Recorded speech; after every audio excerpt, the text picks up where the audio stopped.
জীবনের যে বাস্তবতার ব্যাপারে বিশ্বাসী অবিশ্বাসী নির্বিশেষে প্রতিটি মানুষ নিশ্চিত, তা হচ্ছে মৃত্যু। আমরা জীবনযাত্রায় ব্যস্ত হয়ে পড়ি, দায়িত্ব পালনের জন্য ছুটে বেড়াই এখান থেকে ওখানে। দিন শেষে ক্লান্ত শরীর নিয়ে ঘরে ফিরে চোখ দুটো বন্ধ করে চলে যাই ঘুমের জগতে। আমরা কি চোখ দুটো খুলতে পারবো? যেই ভবিষ্যৎ নিয়ে আমাদের সব চিন্তা দুশ্চিন্তা, সেই ভবিষ্যৎ কি আমাদের কাছে ধরা দেবে? একদিন পরিবারের কোনো সদস্য বা কাছের কোনো মানুষ চোখ বন্ধ করে দিল, আর খুলতে পারল না। আপনি হতভম্ব হয়ে গেলেন, যেন বিশ্বাসই হচ্ছে না সে মানুষটা সত্যি সত্যি চিরতরে আপনার কাছ থেকে চলে গেছে। অন্তরটা যেন অবশ হয়ে গিয়েছে। মরদেহটাকে গোসল করানো হলো, দাফন করা হলো। যে মানুষটিকে নাম ধরে ডাকতেন, বাবা বলতেন, মা বলতেন, কত আদরের নাম ধরে ডাকতেন, সেই মানুষটাকে আজ সবাই লাশ বলে সম্বোধন করছে। লাশ কাঁধে নিয়ে আপনি হাঁটা দিলেন কবরস্থানের পানে। কবর খোঁড়া হয়ে গিয়েছে। লাশ কবরে নামানোর জন্য কজন মিলে কবরে নেমে পড়লেন। বুকটা ধড়ফড় করে ওঠে, চারিদিকে মাটি যেন চেপে ধরেছে। বাকিদের দেখে কিছুটা সাহস পেলেন, লাশ কবরে নামিয়ে নিলেন। এবার আপন সেই মানুষটিকে সেই অন্ধকার গর্তে রেখে আপনার উঠে আসার পালা। নিজ হাতে মাটি নিয়ে সেই মানুষটির উপর ফেললেন। সাদা কাফনে মাটি পড়তে থাকে পড়তে থাকে। দেখতে দেখতে কবর ভরপুর হয়ে যায়। কারো কারো চোখে জল। আপনি সেখানে দাঁড়িয়ে আছেন, আপনার মুখ শুকিয়ে গেছে। সেই কবরের দিকে তাকিয়ে আপনি যেন নতুন করে উপলব্ধি করলেন, যে মানুষটা আপনাদের ছেড়ে চলে গিয়েছে, আপনি তারই পেছন পেছন ছুটে চলছেন।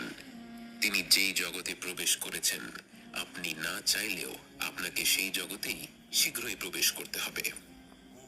কেমন হবে সেই দিনটি? মৃত্যুবরণ করার অভিজ্ঞতাটা আসলে কেমন? আল্লাহর অশেষ রহমত নিশ্চিত এই গন্তব্যের চিত্রটি তিনি তার রাসূল সাল্লাল্লাহু আলাইহি ওয়াসাল্লামের মাধ্যমে আমাদের জানিয়ে দিয়েছেন, যেন আমরা সেই দিনটির জন্য প্রস্তুতি নিতে পারি। বছর খানেক পার হয়ে গেল। আপনি শুয়ে আছেন হাসপাতালের বিছানায়। আপনার শ্বাস দুর্বল হয়ে আসছে। আপনার মনে পড়ছে ছোটবেলার নানা স্মৃতি, মনে পড়ছে অর্জনগুলো, মনে পড়ছে ভুলগুলো, আর অনেক বেশি আফসোস হচ্ছে যে সময়টুকু অপচয় করেছিলেন তার জন্য। যতটুকু সময় বাকি আছে তা অপচয় করা যাবে না। নিঃশব্দে ঠোঁট নেড়ে আপনি স্মরণ করলেন, লা ইলাহা ইল্লাল্লাহ মুহাম্মাদুর রাসূলুল্লাহ। অন্তরে আপনি জিকির করতে থাকলেন। চোখ দুটো ঘোলা হয়ে আসছে। সামনে দাঁড়িয়ে থাকা কাছের মানুষগুলো ছোটাছুটি করছে, কিন্তু আপনি তাদের স্পষ্ট দেখতে পাচ্ছেন না। বরং চোখের কোণে এক অদ্ভুত আলো ধীরে ধীরে পরিষ্কার হতে লাগলো। কি সুন্দর সেই আলো, মনোরম, চোখ জুড়িয়ে যাচ্ছে। এই আলো ওরা আগে জ্বেলে দিল না কেন? ধীরে ধীরে আপনার নাকে ভেসে আসলো এক নতুন ঘ্রাণ। এটা কি ফুলের ঘ্রাণ, নাকি কোনো সুগন্ধি? এক অদ্ভুত ভালো লাগা আপনার মধ্যে ছড়িয়ে পড়ছে এবং আপনার সব শারীরিক কষ্ট দূর হয়ে যাচ্ছে। এরপর আপনাকে পুরোপুরি চমকে দিয়ে একদল মানুষ আপনার দিকে ভেসে আসে। কিন্তু কই, ওরা তো মানুষ না। তাদের মুখগুলো এত উজ্জ্বল যেন সূর্যকেও হার মানায়। আপনার মনে পড়ে গেল রাসূল সাল্লাল্লাহু আলাইহি ওয়াসাল্লামের সেই হাদিস, এবং আপনি বুঝতে পারলেন এরাই হচ্ছে সেই ফেরেশতাদের দল যারা আপনাকে আপনার নতুন জগতে স্বাগত জানাতে এসেছে। কিছুক্ষণের মধ্যেই যেন পুরো ঘরটা ফেরেশতার নূর দিয়ে ভরে গেল।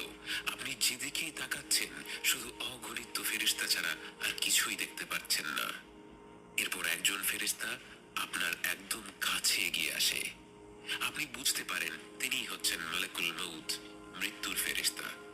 তিনি আপনার মাথার কাছে এসে অত্যন্ত শ্রদ্ধা ভরা কণ্ঠে বলেন, হে পবিত্র আত্মা, আল্লাহর ক্ষমার জগতে, আল্লাহর সন্তুষ্টির জগতে বেরিয়ে আসো। আপনি যেন এই আহ্বানের অপেক্ষায় করছিলেন জন্ম থেকে।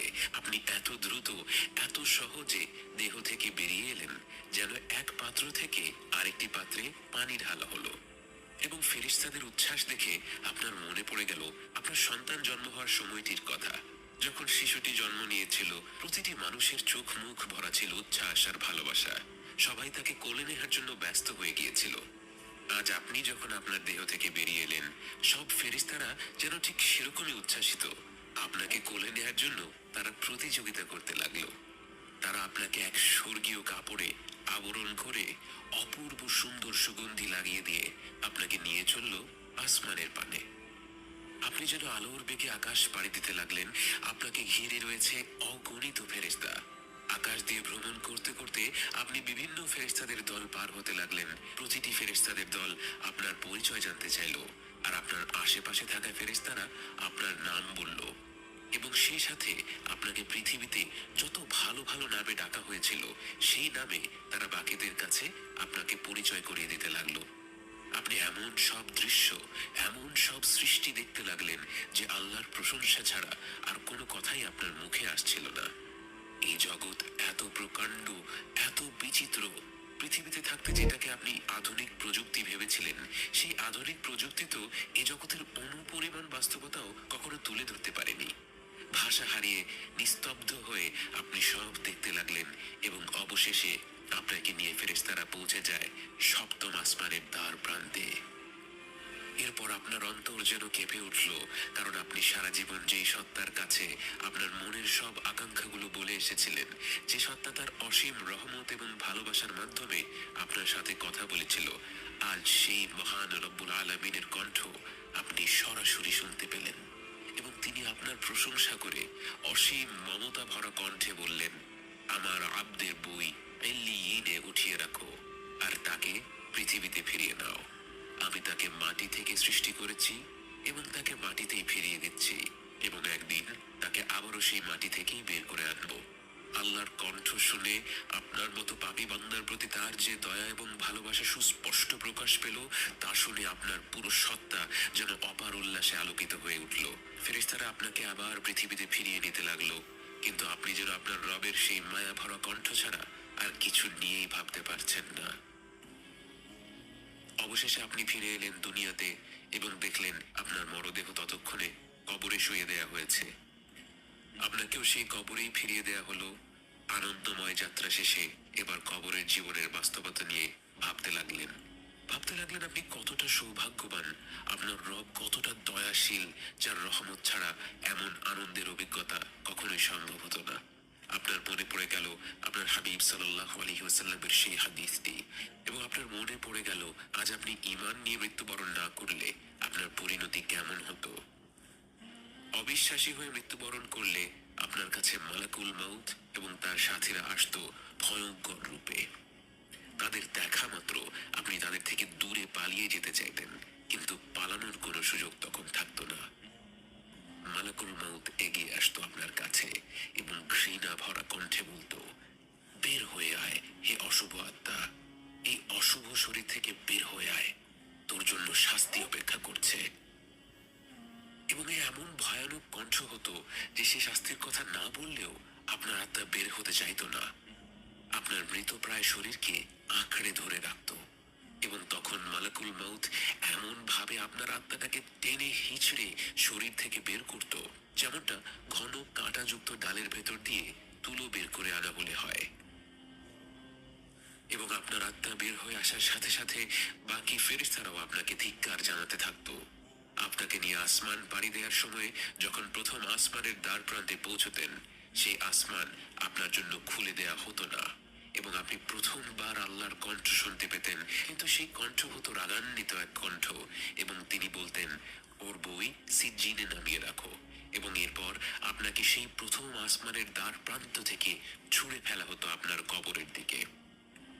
সেই ভয়ঙ্কর পরিণতি আপনার হয়নি। কৃতজ্ঞতায় আপনার অন্তরটা ভরে যায়। আপনি কবরের ভেতর থেকে শুনতে পান আপনার কাছের মানুষেরা মাটি দেয়া শেষ করে ধীরে ধীরে চলে যায়।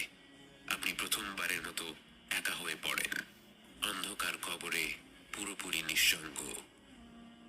এবং তখনই আপনাকে উঠিয়ে বসানো হয় এবং আপনার সাথে সাক্ষাৎ করতে আসে দেখতে ভয়ঙ্কর দুজন ফেরেশতা। তাদের দেখে ভয় লাগলেও আপনি জানতেন মুনকার আর নাকির আসবেই। আপনি জানতেন এখন প্রশ্নোত্তরের পালা, এবং ঠিক মতো জবাব দিতে পারলে আপনার আর কোনো ভয় নেই।